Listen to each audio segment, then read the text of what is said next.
কাবিলে করো আগে কতটা বাঁকা ছিল বাচ্চা অনেক বাহা ছিল বা কতটুকু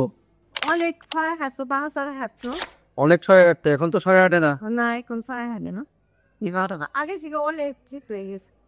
আগে কতটা বাঁকা ছিল আপনার ভিতরের দিকে অনেক তাও আছে ধনুকের মতো বাঁকানো ছিল হ্যাঁ কতদিন ধরে ওষুধ খাচ্ছেন ছয় মাস ধরে বই 6 মাস হবে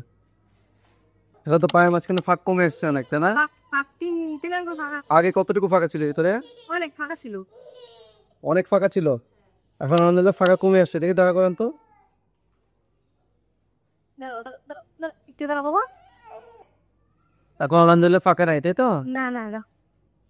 আরে একটু বসে করবো গাছ আস্তে দিতে খাওয়া কাজ আলহামদুলিল্লাহ যেটুকু কাছে ওটা ঠিক হয়ে চলে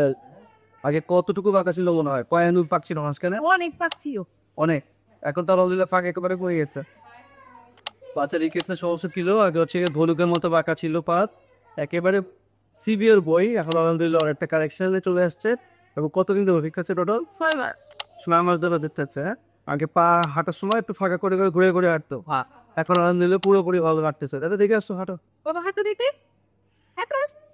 ঠিক আছে বাচ্চা হচ্ছে রিকেটসের সমস্যা ছিল ট্রিটমেন্ট চলতেছে প্রায় 6 মাস ধরে এবং আগের তুলনায় পুরোপুরি বলা যায় যে 95% কারেকশন চলে আসছে বা আগের মতো ফাঁক করে হাঁটা না এবং হচ্ছে গিয়ে পায়ের মাঝখানে যে গ্যাপ ছিল ধুলকের মতো বাঁকা ছিল সেটাও কমে এসছে বাসা কথা আপনাদের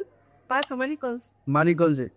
এখন আলহামদুলিল্লাহ ভালো চিকিৎসা এখন তো শেষ পর্যায়ে জুতাও তো পড়ছিল রোগী এত পরিমাণ সিভিয়ার ডিফর্মিটি ছিল যে বাচ্চাটা হচ্ছে ডিভাইস পর্যন্ত করতে রয়েছে এখন হচ্ছে রোদে থাকতেছে আর হচ্ছে ভিটামিন কে অ্যাডজাস্ট করতেছে আর কোনো